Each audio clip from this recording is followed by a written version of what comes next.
Mesdames et messieurs, bonjour à toutes et à tous. Bienvenue sur un message très important que nous allons décortiquer aujourd'hui avec l'apôtre Joshua Selman. Titre du message, ce sera « Bâtir sa vie d'intimité avec le Saint-Esprit ». Première partie. Eh bien, mesdames et messieurs, l'apôtre Joshua Selman nous fait comprendre que la chrétienté est une expérience à vivre. La chrétienté, c'est un style de vie. La chrétienté n'est pas une religion. La chrétienté est une révélation.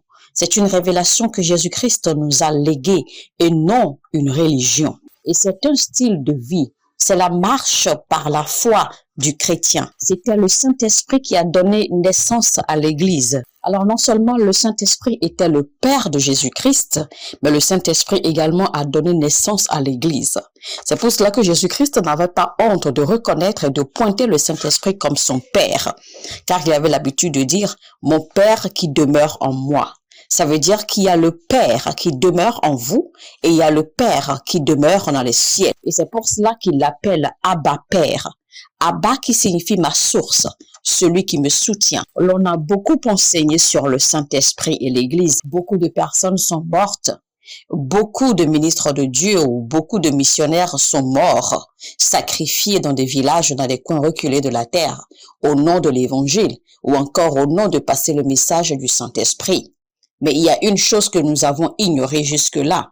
Et cette chose que nous avons ignorée jusqu'à aujourd'hui, c'est l'Esprit de Dieu. Mais pourquoi avons-nous autant ignoré l'Esprit de Dieu? Cela demeure encore un mystère. Et pourtant, c'est le Saint-Esprit qui a donné naissance à l'Église. Et malheureusement, aujourd'hui, eh bien, nous rejetons toute communication ou toute relation avec le Saint-Esprit. Nous n'avons aucune relation avec le Saint-Esprit. L'Église d'aujourd'hui n'a aucune relation avec le Saint-Esprit. Beaucoup d'églises ne reconnaissent même pas la présence du Saint-Esprit.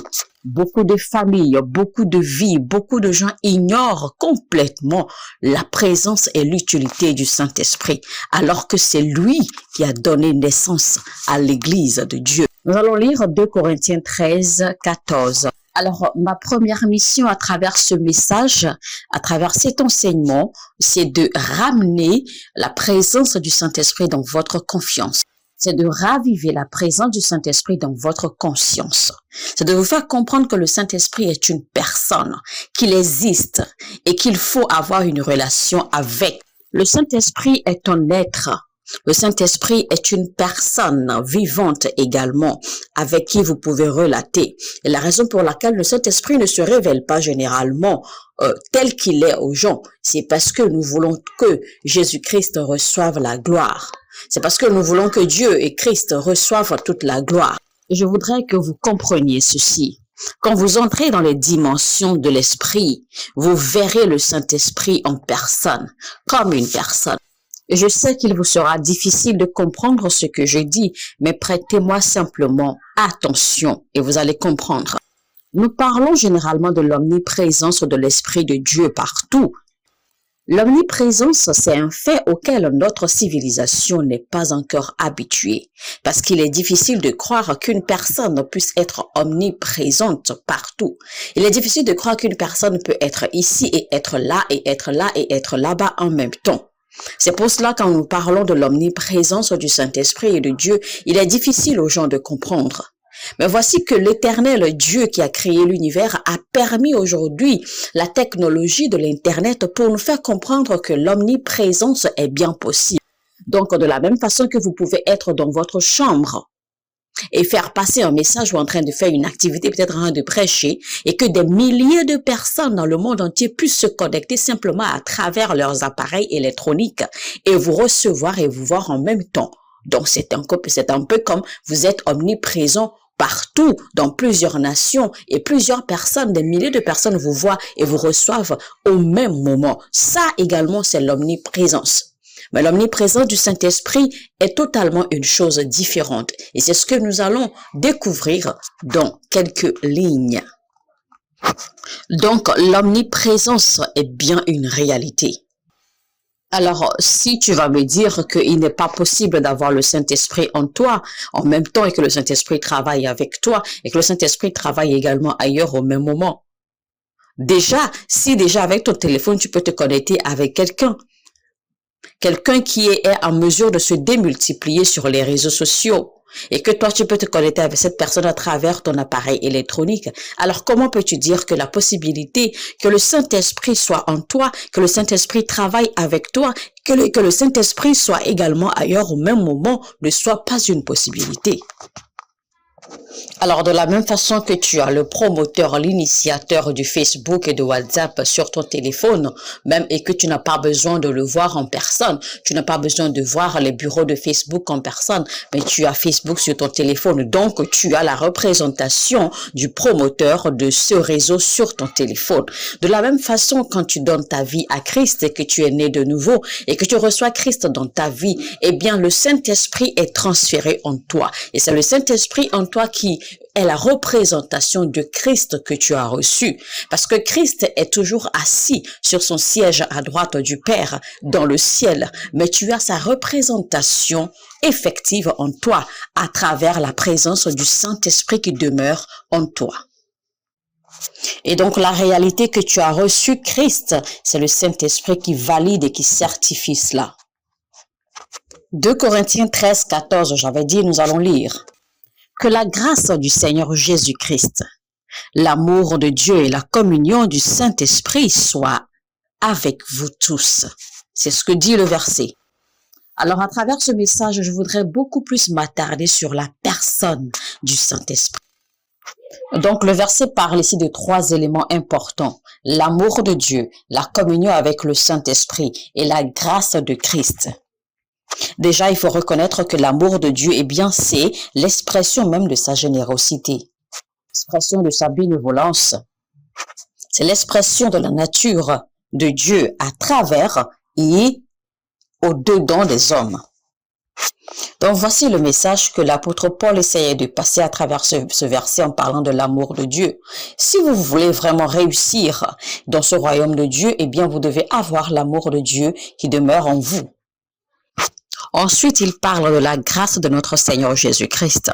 La grâce dont il parle ici, en fait, ce n'est pas simplement un accès que vous ne méritez pas. Ce côté non mérité de la grâce, ce n'est qu'une phase. Mais la grâce dont nous parlons ici, en réalité, la grâce, c'est la terminologie utilisée pour expliquer tout ce que vous recevez ou pour matérialiser tout ce que vous recevez de Dieu, tout ce qui vient de Dieu. Tout ce qui vient de Dieu est appelé grâce. Ce n'est pas seulement le salut. L'onction que vous recevez, c'est la grâce. Le souffle que vous respirez chaque jour, c'est une grâce. Les bénédictions, la bonté dont vous jouissez chaque jour, c'est une grâce. Ensuite, il parle de la communion avec le Saint-Esprit. Il existe 13 points essentiels sur lesquels Dieu veut que vous travailliez quand vous désirez vraiment marcher avec le Saint-Esprit, quand vous désirez marcher avec Dieu et réussir dans ce royaume. Mais la première chose essentielle que Dieu demande de vous, eh bien, c'est une communion avec le Saint-Esprit. C'est d'avoir une relation, une intimité avec le Saint-Esprit. Il y a beaucoup de personnes qui désirent avoir un partenariat, mais elles ne sont pas prêtes à avoir une relation intime, une communion avec vous. Le partenariat ici avec le Saint-Esprit que la plupart d'entre nous désirons, c'est de voir en fait les manifestations du Saint-Esprit, c'est-à-dire à travers les miracles, les performances spirituelles, les manifestations miraculeuses, les manifestations de signes, de prodiges, etc. Et ça, ce n'est que partenariat avec le Saint-Esprit. Et en ce moment, en fait, vous utilisez ou vous profitez du Saint-Esprit, en fait, pour avoir ces manifestations-là. Et ça, ce n'est pas une communion, ce n'est pas une relation que vous avez avec le Saint-Esprit. Parce que ça, ce n'est qu'une part. Ce n'est qu'un élément, d'accord, dans le ministère du Saint-Esprit. Mais quand nous parlons de la communion, d'une relation avec lui, c'est tout autre chose. Et c'est cette relation que beaucoup de personnes manquent d'avoir avec le Saint-Esprit. Et c'est pour cela que pratiquement 80% d'accord de nos prières en fait sont dirigées sur nos besoins, sont dirigées dans le combat spirituel et très peu d'accord est consacré en fait à avoir une relation avec le Saint-Esprit. C'est pour cela que ça parle de la communion avec le Saint-Esprit. Il ne s'agit pas seulement de jouir de sa puissance. Il ne s'agit pas seulement de jouir de son ministère. Car le Saint-Esprit est une personne. Le Saint-Esprit travaille en vous. Le Saint-Esprit vit à l'intérieur de vous. Le Saint-Esprit représente la présence de Dieu dans votre vie. Vous devez savoir que quand le Saint-Esprit vient en vous, la première chose qu'il désire, ce n'est pas de vous utiliser pour produire des signes, pour faire des signes et des prodiges, pour faire des miracles. Alors que malheureusement, c'est ce que vous désirez, ou c'est plutôt ce que nous désirons la plupart. Nous sommes beaucoup plus focalisés sur la manifestation du Saint-Esprit, sur sa puissance, que sur sa personne. Beaucoup de personnes connaissent bien la puissance du Saint-Esprit, mais ne connaissent rien en ce qui concerne sa personne. C'est un peu comme une épouse qui reçoit l'argent de son mari, qui bouffe l'argent de son mari tous les jours, mais ne connaît même pas les habitudes de son mari, ne connaît pas les couleurs préférées de son mari, ne connaît rien de la personnalité de son mari, ne connaît même pas son repas préféré, ne connaît même pas en fait ses sorties ou quand est-ce qu'il va rentrer ou qu'est-ce qu'il fait ou qu'est-ce qu'il ne fait pas. Eh bien ça, c'est carrément une irresponsable. Beaucoup de prédicateurs parlent du Saint-Esprit, mais ne le connaissent pas en réalité. La première mission du Saint-Esprit, quand il entre dans votre vie, n'est pas de vous parler, mais c'est de faire de vous son ami. C'est que vous rentriez en communion, en relation avec lui, de sorte à ce que vous deveniez un, de sorte à ce que vous deveniez l'expression même de sa représentation. Parce que c'est lui qui est la représentation des réalités du ciel dans votre vie. Votre devoir est de développer une intimité avec lui de sorte à ce que, quand l'on vous voit, on voit le Saint-Esprit à travers vous. De sorte à ce que vous pensiez comme lui, que vous parliez comme lui, que vous fassiez toutes choses. De sorte à ce que votre vie soit une démonstration du Saint-Esprit. Le Saint-Esprit n'appartient pas à l'Église pentecôtiste. Le Saint-Esprit n'appartient à personne. Vous devez comprendre en tant que prédicateur que quand il vient d'enseigner les réalités du Saint-Esprit, il n'y a pas de différence sociale à faire. Il n'y a pas à estimer ou à sous-estimer une classe sociale. La réalité que nous vivons malheureusement, c'est que l'on vous parle de Jésus-Christ. On vous introduit à Christ, mais on ne vous parle jamais du Saint-Esprit. L'on vous parle de Jésus-Christ. Vous tombez sous le coup émotionnel et chaque fois que vous priez, vous ne voyez que Jésus-Christ. Jésus-Christ vous voit également et vous entend. Mais il ne peut rien sans la présence du Saint-Esprit en vous. Car c'est pour cela que Jésus-Christ nous a laissé le Saint-Esprit en héritage quand il partait. Parce qu'il a dit clairement que lui, il part, il ne sera plus avec nous, mais il sera avec nous à l'intérieur de nous à travers celui qu'il va nous envoyer pour témoigner de lui. Et celui-là, c'est le Saint-Esprit. Et donc, malheureusement, quand l'on vous introduit à Christ, on ne vous parle pas du Saint-Esprit. C'est comme une peine perdue. Parce que Jésus-Christ ne fera rien en votre vie sans le Saint-Esprit. Alors la personne principale qu'il faut enseigner aux gens et qu'il faut emmener les gens à découvrir et à avoir une relation avec, c'est le Saint-Esprit. Parce qu'avec le Saint-Esprit, toute chose est possible. Avec le Saint-Esprit, toute autre connexion est possible. Et il n'est pas possible que vous aimiez Jésus-Christ sans avoir le Saint-Esprit en vous. Vous devez comprendre cette différence. Il est une chose que Dieu soit avec vous, mais il en est une autre que vous soyez avec Dieu. Dieu peut être avec vous en tant que personne, mais pour que vous soyez avec Dieu, cela voudra dire que vous vous abandonnez à lui et que vous abandonnez vos volontés à ses volontés à lui. Le Saint-Esprit même est plus que ses manifestations.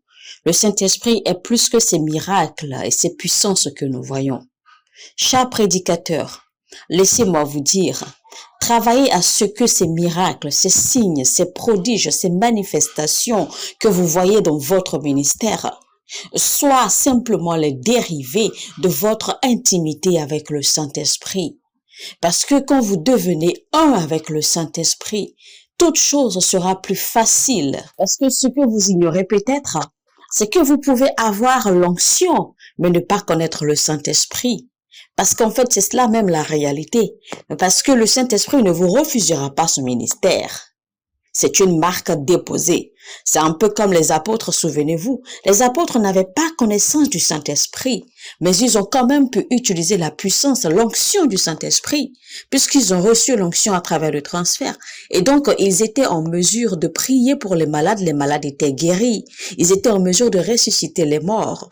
Il y avait des miracles, des prodiges qui se faisaient à travers eux de par leur onction, mais ils ne connaissaient pas le Saint-Esprit.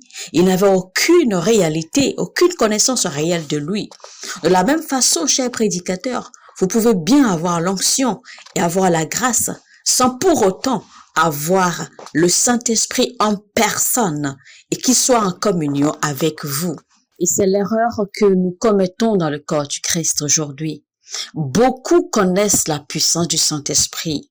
Beaucoup savent manipuler, manifester, utiliser la puissance du Saint-Esprit. Mais la plupart de tous connaissent très peu le Saint-Esprit. En fait, pratiquement 90% ne connaissent pas du tout le Saint-Esprit, mais peuvent bien utiliser sa puissance, peuvent utiliser son pouvoir, peuvent utiliser son influence pour faire les miracles, les prodiges, les signes, tout ce que vous voyez comme manifestation. La preuve que vous connaissez le Saint-Esprit, c'est que vous soumettez votre volonté à la manifestation de ses caractères ou de sa personnalité à travers vous. Quand vous soumettez votre vie, votre volonté et votre être entier à la volonté du Saint-Esprit, il n'y aura plus de barrière familiale, il n'y aura plus de représentation ou de caractéristiques familiales ou de votre sang qui va se montrer ou se démontrer à travers votre vie. Même vos traits caractéristiques vont changer. Toute votre personnalité changera parce que l'on remarquera nettement qu'il y a une autre personnalité qui vit en vous. Et donc, toutes ces barrières, toutes ces cultures, toutes ces pensées, tous ces tests, toutes ces attitudes et caractères et personnalités disparaîtront parce que vous vous êtes soumis à la volonté du Saint-Esprit et le Saint-Esprit domine en vous et vous devenez un avec lui. Voilà un peu la réalité du Saint-Esprit quand il devient un avec vous. Quand le Saint-Esprit entre dans votre vie, il vous montrera clairement qui Dieu est. Il vous montrera clairement qui Jésus est. Et le Saint-Esprit n'aura même pas besoin de vous dire quoi faire, mais il vous influencera naturellement à toujours faire ce qu'il faut et comme il le faut et quand il le faut. Il ne vous inculquera pas seulement les informations dont vous avez besoin pour devenir ou pour accomplir la volonté de Dieu, mais il vous donnera également la puissance pour devenir. Mesdames et messieurs, voici la fin de la première partie de notre message. Bâtir une vie d'intimité avec le Saint-Esprit avec l'apôtre Joshua Selman.